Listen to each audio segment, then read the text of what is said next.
자, 오늘 말씀의 제목 시작. 주의 날개 아래 피하리다. 아멘. 할렐루야. 성령의 부드러운 그 기름 부심이 메마른 심령을 채워주시는 이날, 향기로운 은혜를 사모하면서 이 예배 자리에 나오신 성도 여러분을 축복합니다. 여러분, 이 세상 속에는 크게 두 종류의 사람들이 살아갑니다. 세상과의 관계에 매여 있는 사람은 자연인이라고 하고, 하나님과의 관계 속에서 일평생을 살면서 늘 하나님의 뜻에 초점을 맞추면서 하나님께 붙들린 사람을 우리는 성도라고 말합니다. 예레미야가 처음 하나님께 부르심을 받았을 때를 한번 떠올려 보십시오. 청소년 나이였던 예레미야가, 그는 하나님의 말씀 선포할 만한 능력이나 언변이 좋지 않았습니다. 많은 것은 부족했습니다. 나는 하나님의 일을 할 수 없다고 거절했습니다. 그때 하나님은 예레미야에게 대답을 합니다. 예레미야야, 예레미야 1장 7절 보니까 여호와께서 내게 이르시되 너는 아이라 하지 말고 내가 너를 누구에게 보내든지 너는 가며 너가 내게 무엇을 명령하든지 너는 말할지니라. 너는 아이라 하지 말라고 하십니다. 무엇이든지 명령한 대로 가고 말하라. 어떻게 하라고요? 무엇이든지 명령한 대로 가고 말하라. 예레미야 본인은 못한다는데 왜 이렇게 말하실까요? 난 못한다고 하는데. 너 스스로의 부족함을 바라보지 말고 하나님의 전능하심을 바라보라는 거예요. 하나님의 전능하심. 너가 부족하고 너가 연약한 그 순간에 내가 너를 붙들겠다는 겁니다. 저도 못한다고 했어요. 근데 하나님 붙들어 주신다고 그랬더니 지금까지 붙들려 받았어요. 내가 너를 붙드는 그 순간이 하나님의 능력과 가능성이 역사하는 최고의 기회가 된다는 거예요. 제가 하나님께 부르심 받고 사역한 지 43년이 되었습니다. 처음 이 사역 가운데 부르심을 받을 때 저는 평범한 주부였습니다. 얼마나 살림을 막 기계적으로 했어요. 그렇게 평범하게 살고 싶었습니다. 책 읽고 글 쓰고 얼마나 재밌는지 몰라. 이 일 하기 싫다고 거절하기도 했고 도망치려고도 했습니다. 자, 하나님, 저는 주일 못해요. 그때 주님께서 저에게 주신 말씀은 너가 완벽하기 때문에 내가 너를 쓰는 것이 아니라 너는 부족하고 연약하지만 내가 너를 선택했고 내가 너를 나의 종으로 만들어 갈 것이다 라고 말씀하셨습니다. 그렇습니다. 하나님은 어린아이 같은 우리, 미련하고 약한 우리를 붙드십니다. 아멘. 아멘.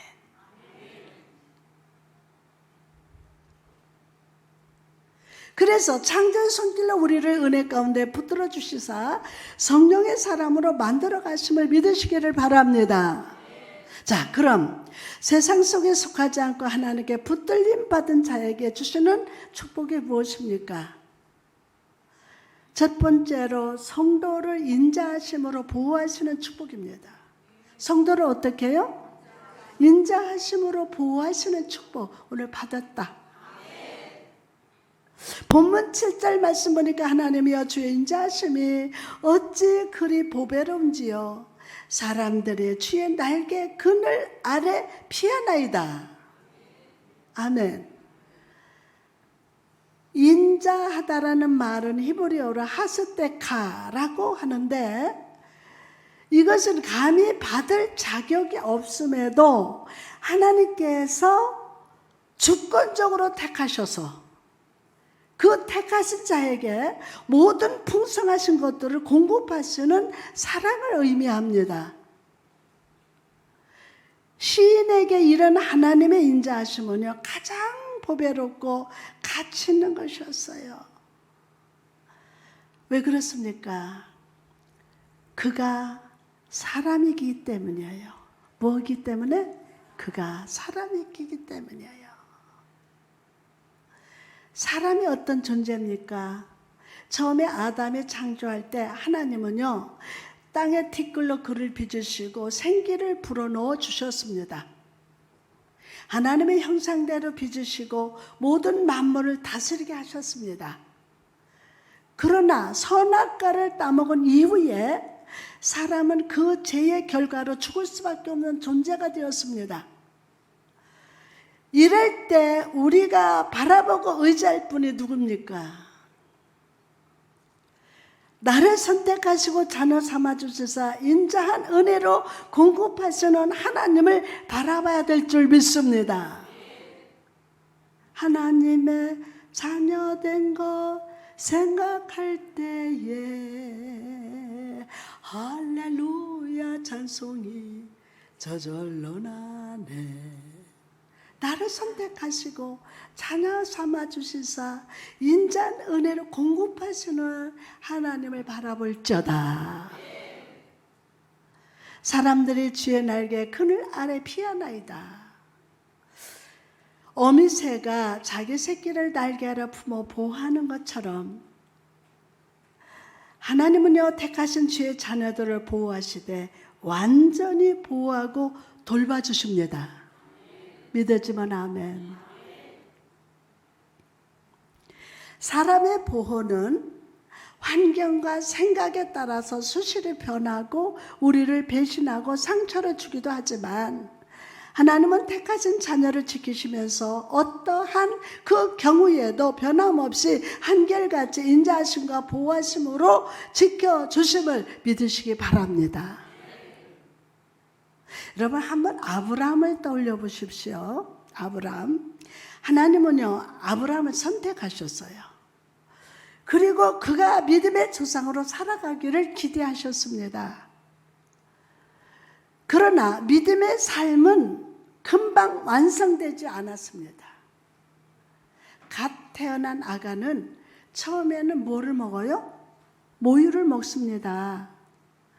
그리고 조금 더 크면 미음을 먹고 죽을 먹고 밥을 먹습니다. 사람들과 관계 속에서 거절도 경험하고 때로는 질병 걸리고 넘어지고 피나고 상처나기도 합니다.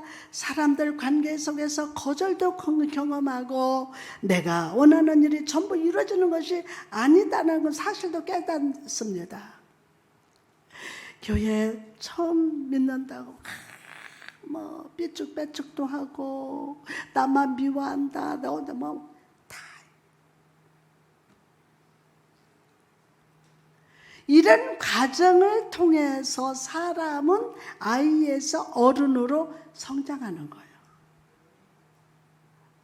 믿음도 마찬가지입니다. 수많은 시련과 연단의 과정을 통해서 성숙하는 겁니다. 이게 여러분 신앙생활 하면서 처음부터 막 어른이 되고 처음부터 뭐 기도도 잘하고 뭐 믿습니다 이러는 게 아니야. 수많은 시련과 연단의 과정을 통해서 성숙해지는 거예요. 아브라함도 그랬어요. 하나님께서 본토 친척 아버지 집을 떠나라 가셨을 때 주저하지 않고 움직였습니다. 그러나 막상 약속의 땅에 도착해 보니 상황이 심각했어요. 상황이. 창세기 12장 10절에 보니까 그 땅에 기근이 들었으므로 아브라함이 애굽에 거류하려고 그리로 내려갔으니 이는 그 땅에 기근이 심하였습니다. 아브라함은 하나님 왜 나를 이 땅에 보내셨을까 하고 당황했습니다. 그렇지 않겠어요? 당황하지. 이 기근을 벗어나서 잠시 동안 애굽으로 피해야겠다고 생각을 합니다. 여러분, 여기에 믿음의 함정, 믿음의 시험이 있음을 아십니까? 함정, 믿음의 시험. 하나님은 애굽으로 가라고 하신 적이 없습니다. 애굽으로 가겠다는 생각은 누구 생각이에요? 아브라함의 인간적인 생각이었어요. 하나님은 가라고 안 했어요. 여러분, 우리가 믿음 생활할 때 자기만의 그럴듯한 생각을 조심해야 돼요. 자기만의 그럴듯한 생각, 이거 조심해야 돼요. 불가능의 벽에 부딪혔을 때, 내가 기대하던 것을 이루지 못할 때 우리는 순간적으로 그럴듯하고 기발한 생각을 합니다. 또 다른 지름길을 생각합니다. 하나님도 내 입장, 내 상황이 되어보시면 이런 나의 행동을 이해하실 거야? 이것도 하나님의 뜻이 아니겠는가? 합리화합니다. 여러분, 우리 생각과 하나님의 생각은 하늘과 땅 차이예요. 세상 사람이 말하는 상식, 상황, 합리성을 따라가지 마십시오. 따라가지 마십시오. 옆 사람한테 따라가지 마십시오.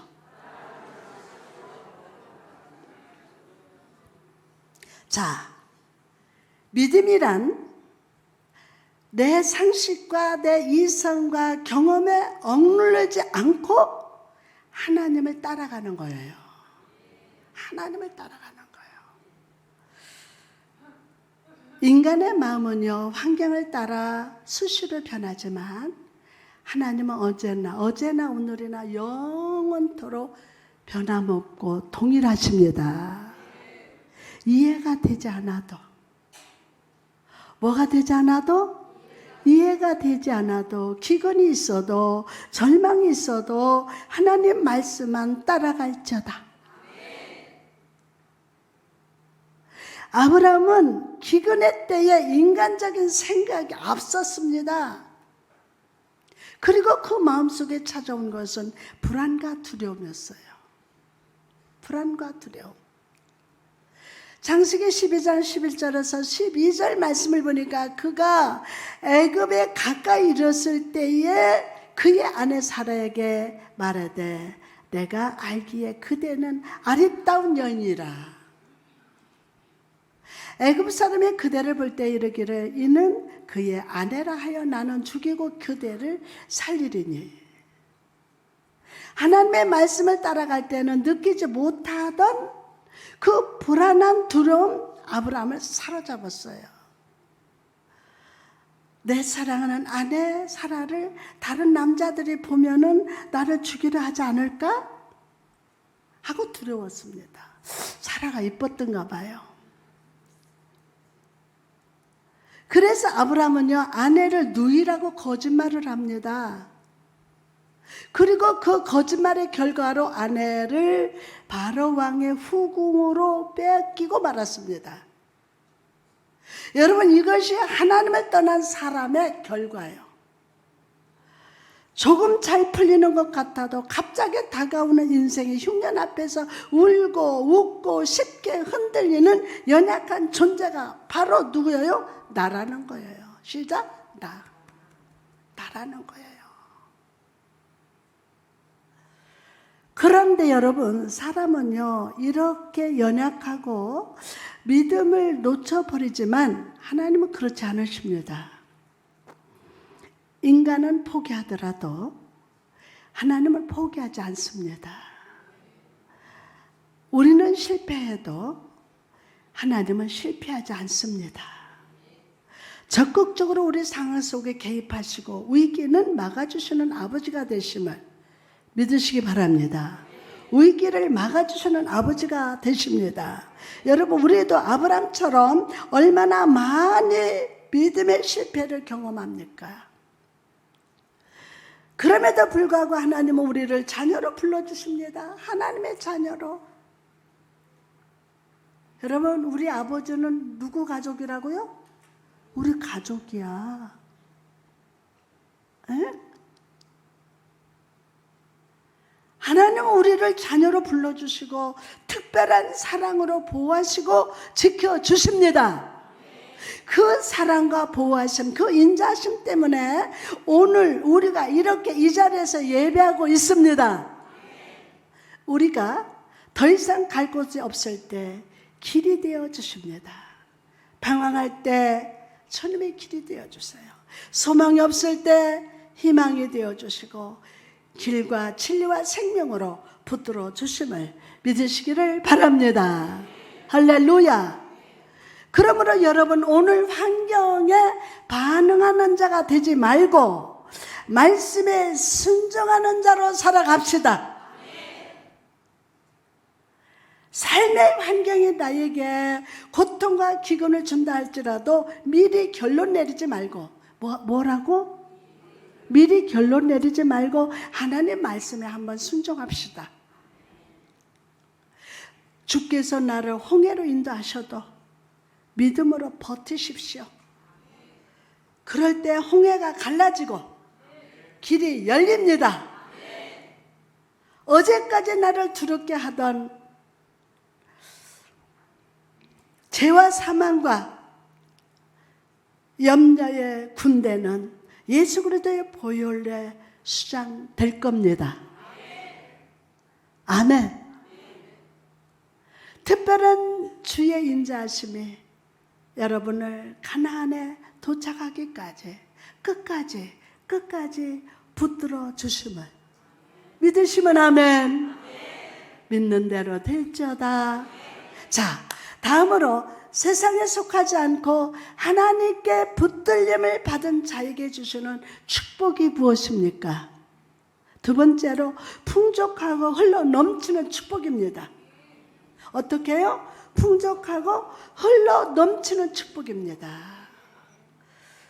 본문 8절 보니까 그들의 주의 집에 있는 살찐 것으로 풍족할 것이라. 주께서 어떻게 해요? 주께서 주의 복락의 강물을 마시게 하시리이다. 아멘. 이제 이 시인은 하나님의 날개 아래 주의 보호하심 아래 거하는 자에게 임하는 특별한 은혜에 대해서 말씀을 합니다. 저가 주의 집에 살찐 것으로 풍족할 것이라. 시작. 저가 주의 집에 살찐 것으로 풍족할 것이라. 아멘, 아멘, 아멘. 할렐루야. 자, 살찐 것이란 말은 짐승을 도축할 때 가장 좋고 귀하고 가치 있는 부분을 의미합니다. 즉 하나님을 의지하면서 주의 임재 아래 거하는 자에게 하나님께서 삶 속에 실제적으로 최고의 복, 가장 귀한 은혜를 공급해 주신다는 거예요. 그럼 하나님 우리에게 주시는 최고의 복, 가장 귀한 복은 어떤 특징을 가지고 있을까요? 히브리어로 복을 의미하는 바라카라는 단어가 우리가 놓치지 말아야 할 중요한 뜻이 숨겨져 있습니다. 그럼 하나님의 우리에게 주시는 복은 어떤 복입니까? 첫째로 복은 목자 되신 주님이 의의 길로 인도하신다. 목자 되신 주님이 무슨 길로? 의의 길로 인도하신다 라는 뜻입니다. 하나님이 우리에게 복 주신다는 것은 단순히 삶이 잘 되는 것을 넘어서서 하나님의 인도하심을 따라서 의의 길로 걸어가는 것을 의미합니다. 다윗을 보십시오. 그가 사무엘에게 기름 부음을 받은 후에 그의 삶에 찾아온 사건들은 사울의 칼을 피해서 사망의 골짜기로 다니는 것이었습니다. 그러나 그런 심한 고난 중에서도 다윗은 하나님을 향해서 원망하거나 어리석게 판단하지 않았어요. 왜 그렇습니까? 자신의 목자가 하나님의 되심을 알았기 때문이에요. 그 목자 되신 주님의 나를 지금 푸른 초장으로 평강의 길로 인도하시고 계심을 믿었기 때문이에요. 시편 23편 3절에 4절, 3절 4절 내 영혼을 어떻게 하고요? 소생시키시고 자기를 위하여 의의 길을 어떻게 하신다? 인도하시도다. 내가 사망의 엄침한 골짜기로 다닐지라도 해를 두려워하지 않을 것은 주께서 누구와 함께? 나와 함께 하심이라. 주의 지팡이와 막대기가 나를 안위하시나이다. 내가 비록 사망의 흠침한 골짜기로 다닐지라도 해받음을 두려워하지 아니함을 주께서 나와 함께 계시리로. 다시 한번 주께서 나와 함께 계시리로다. 할렐루야. 그리고 하나님께서는 그런 다윗의 믿음대로 사울의 그 위험에서 건져주시고 이스라엘 왕으로 그의 인생길을 인도해 주셨습니다. 여러분, 이처럼 하나님 우리에게 주시는 복은 때로는 나의 눈의 고난처럼 사망의 음침한 골짜기를 걷는 것처럼 느껴질 때가 있습니다. 그러나 중요한 사실은 나의 목자 되신 예수님께서 나보다 앞서가시고 그분은 내 인생의 결과를 기쁨과 평강으로 인도하신다는 것임을 믿으시기 바랍니다. 자, 두 번째로 복은 행복하다라는 뜻입니다. 복이 뭐라고요? 행복하다. 하나님의 주시는 진정한 복을 받은 사람은요, 내 주변의 모든 사람들과 더불어 행복해지는 복이에요. 행복해지는, 가정에서 부모하고 행복하고 자녀들에게 불하고, 엄마도요, 부모도 자식에게 미안해, 내가 잘못했어. 이게 행복한 거예요. 뭐 그렇게 고집 부리고 자존심 부려. 가정에 우리 아버지가 계신데 아버지가 그렇게 하기를, 이게 행복이야. 아멘. 내가 아무리 복을 받아도 그 복 때문에 가정이 깨지고 인간관계가 무너지고 화목이 깨진다면 그것은 복이 아니에요. 내가 축복을 받았으면 나눠주고 섬기고 하나님을 이게 얼마나 복이에요. 여러분, 요셉이 하나님을 의지했을 때 야곱의 가정이 살아나고 온 애굽 사람들이 살아난 것처럼 하나님의 주시는 복받은 사람은 복의 통로가 되어서 모든 사람을 행복하게 합니다. 그런 복의 통로가 될지어다. 그래서 여러분을 통해서 모든 사람이 행복해질지어다. 남편이 행복해지고 아내가 행복해지고 그저 자녀가 행복해지는 거예요. 할렐루야.